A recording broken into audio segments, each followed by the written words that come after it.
station. Safe and family-friendly radio with music to uplift your spirit. Hi, this is Darlene Check. What's up to all my family? And this is your brother, your cousin, your nephew, Kirk Franklin. What's up, everybody? This is Michael Stampling. Everybody, this is your friend Travis Green. Hello, this is Sinach. Hello, God's people. This is Joe Metal. Hi there, this is Yolanda Adams. Hey, family, this is Phil Thompson. Hi, this is Donnie McClurkin. Hello, everybody. This is Sammy Oposo. Hey, this is Chevelle Franklin. Hello, my name is Koda. Hi, this is Pastor Ina Fletcher. Hi, this is Patrick Duncan. Hey, yo, what's good? Akese Brempong here. It's your family, your brother, your friend, Dietrich Hadd. This is Smiley Music. My name is Celestine Donko. Hello, my name is Tosi Bartos. Hello, this is Pastor William McDowell. This is Kwesi Oting. Hi, this is Uche Ago. Hey, what's up? It's Darwin Hobbs. Hey, it's Rashawn Mitchell. Oh, hi, everybody. My name is Neil Kai. Hi, my name is Danny Nete. God bless you, Sonny Badu. Hello, everybody. My name is Priyo Dede. What's up, people? This is Obi Shine. Hello, everybody. This is Mkululi Pepe. Hello there. My name is Samsung. Hi, this is Helen Yawson. Hey, everybody. This is Lionel Peterson. What's up, everybody? This is Ty Tribbett. Don't go nowhere. Serving the body of Christ. You are listening to Kristocentric station. Don't you wanna be a part of the kingdom? Don't you wanna be a part of the kingdom? Oh, don't you wanna be a part of the kingdom? Oh, come on, everybody. Find us online, Facebook, YouTube, Twitter, Instagram, and on Tuning. Kristocentric station, the kingdom promoter. Kristocentric station. Safe and family-friendly radio with music to uplift your spirit. Hi, this is Darlene Check. What's up to all my family? This is your brother.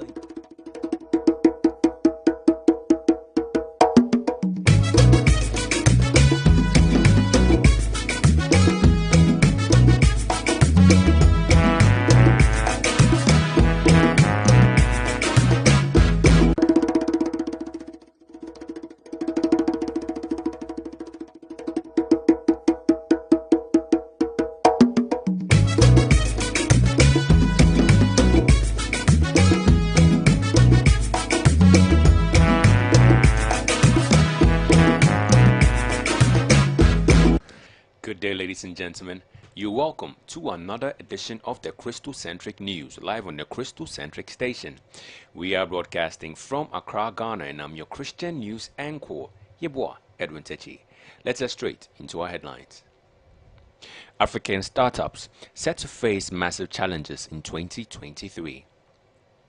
Budding African businesses, despite enjoying a record year in terms of funding in 2022, face a wide range of challenges in 2023 as an ongoing downturn in the tech industry sees the investment pool shrink, according to Bloomberg.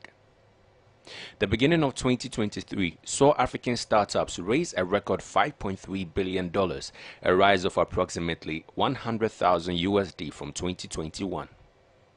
The number of deals also rose by 20% to 964, according to market intelligence company Britta Bridges. The firm, however, said that there are some red flags in that the mega deals are largely driven by overseas non-African committed investors, so there's a risk that the pool for growth funding may be limited in 2023. Egypt, Nigeria, South Africa, and Kenya continue to attract the vast majority of funding. This is largely put down to their large markets, the support for startup sector through accelerators, and their more developed economies. Jumia, which was founded in Nigeria, still holds the record for Africa's most funded startup with $885 million. Ghana's M-Pharma is one of Africa's most promising and highest funded pharmaceutical startups with $85 million in funds and has plans to expand to other countries, including Uganda.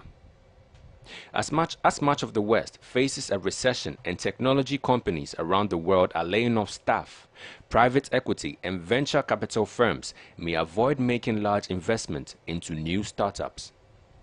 What does this mean for Christians who are actually venturing into the world of entrepreneurship?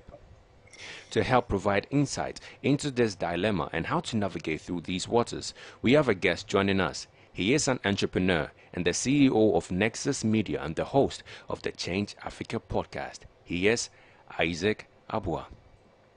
Good afternoon, Isaac. Hey, Edwin. Nice to meet you here. Nice to meet you. Hope you're doing good. I'm great. How are you too? I'm very, very, very, very good. Thank you for actually taking time out of your busy schedule to actually join us. Yeah, man. Happy to be here. So, the report by Bloomberg stating that 2023 for startups will be a year of reduced funds. To begin this whole conversation, I want to ask you, from your personal perspective as an entrepreneur, what do you think of this release by Bloomberg? Yeah, I mean, the downturn is causing a global happening of financial resources. I think you can feel it in your pocket, and it's no different for the investors globally.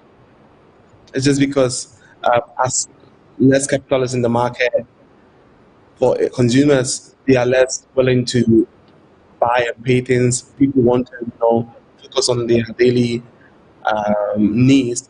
So that means that a lot of technology startups that are building things, beyond your daily needs are struggling, and funding obviously is affected in that regard.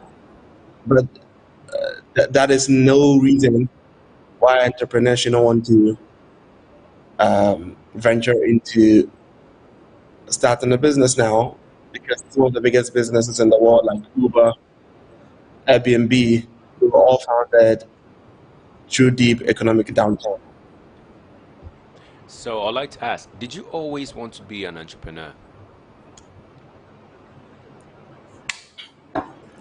Yeah, Edwin. Yes. I think when I was growing up, I because I guess the culture and all the influences around me, I wanted to do something in the medical field. I grew up by God's grace being intelligent in class, and I was looking at the experiences I was drawn to, and they led me to something like neuroscience.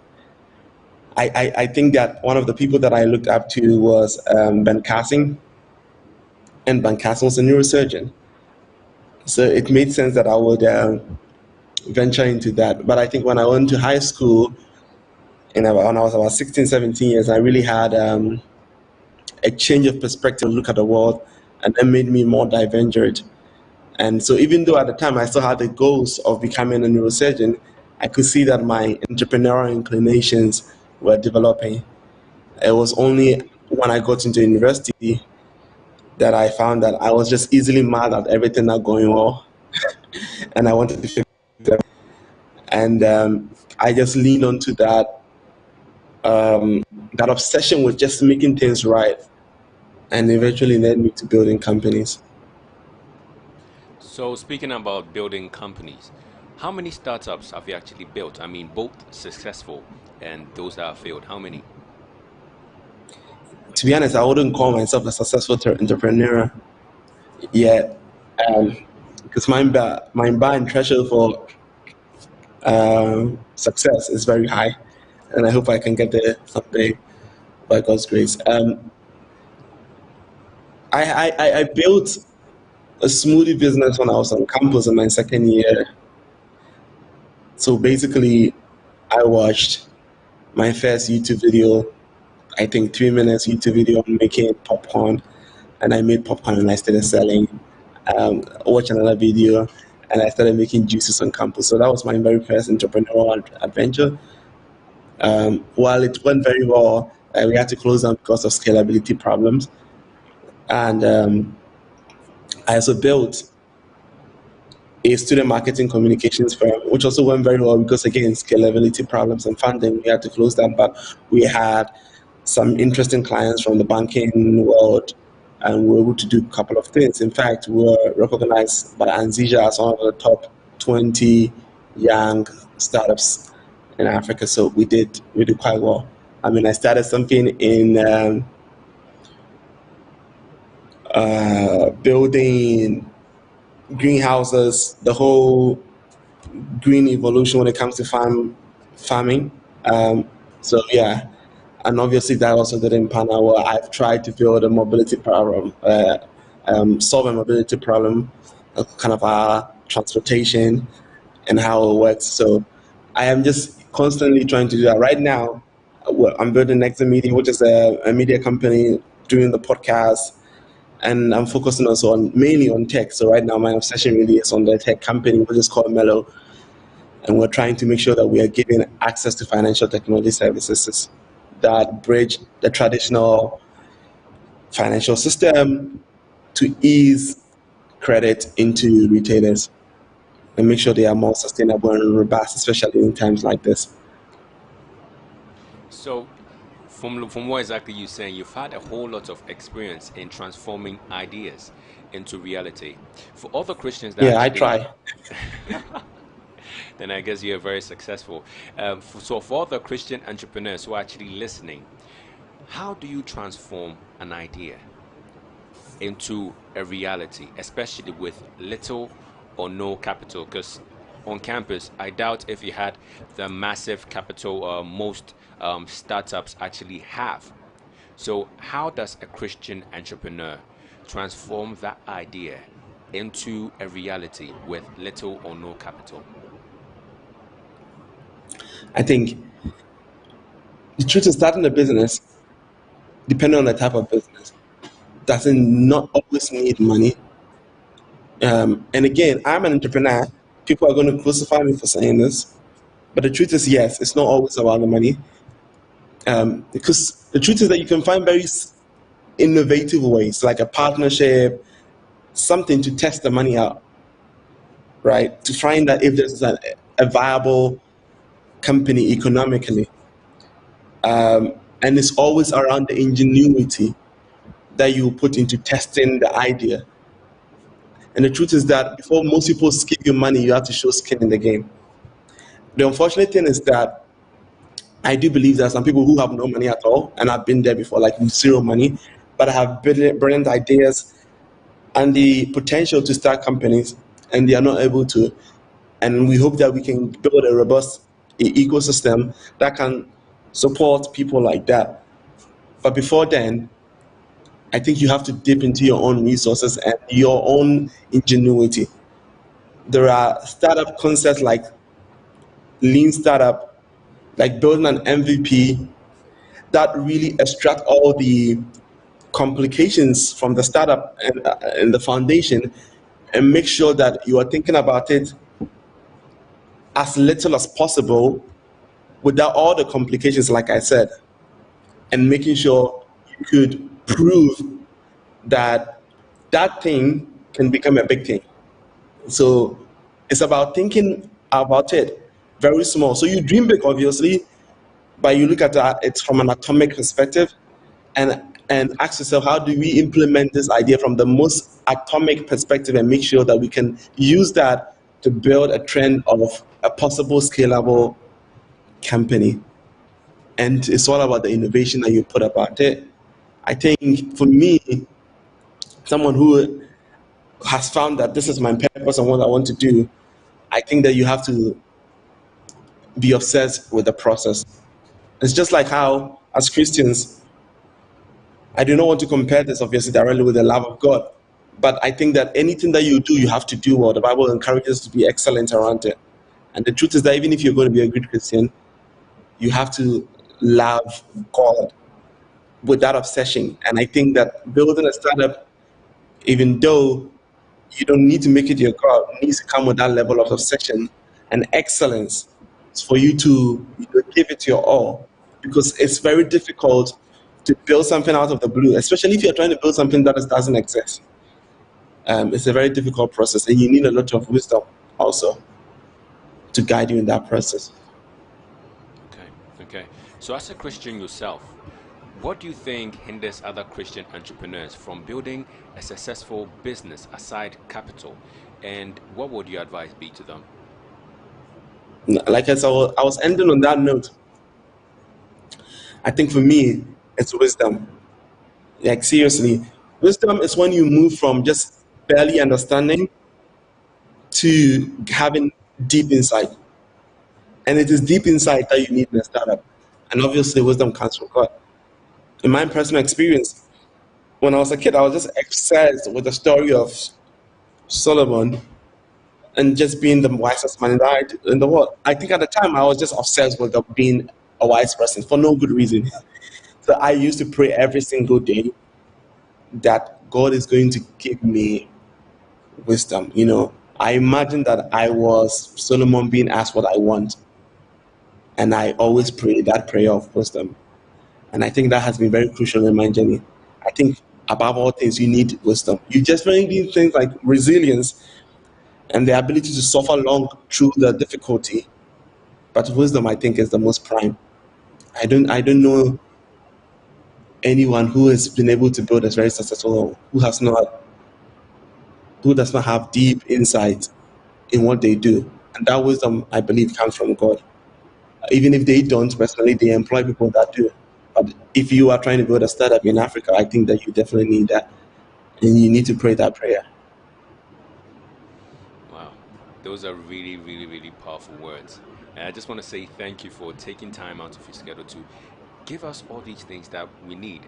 So if you're a Christian entrepreneur listening to this, definitely after this video has been uploaded on YouTube and also snippets on our social media platforms, you need to go back and watch every single minute, because you will need this in order to build a successful business, especially in this world that we are living in.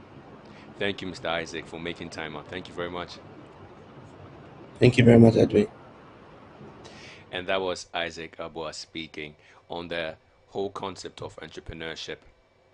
And definitely, as I said earlier on, you can definitely find the replay on YouTube. But before we go, you know I always have to bring you the Bible fact. Did you know that the Bible has 17 historic books? We all know the books from Genesis to Revelations, but they're actually divided into sections. Some are prophetic and others are historic. There are actually 17 historical books in the Bible, and these are Genesis, Exodus, Leviticus, Numbers, Deuteronomy, Joshua, Judges, Ruth, 1st and 2nd Samuel, 1st and 2nd Kings, 1st and 2nd Chronicles, Ezra, Nehemiah, and Esther. These books establish the historical events of the Old Testament. And that's the end of the Kristocentric news. For more news and sanctified content and to stream us live on air, log on to www.kristocentric.com and like and follow us on all our social media platforms. My name is YEBOAH Edwin Takyi, and I've been your Christian news anchor. Please enjoy the rest of your day.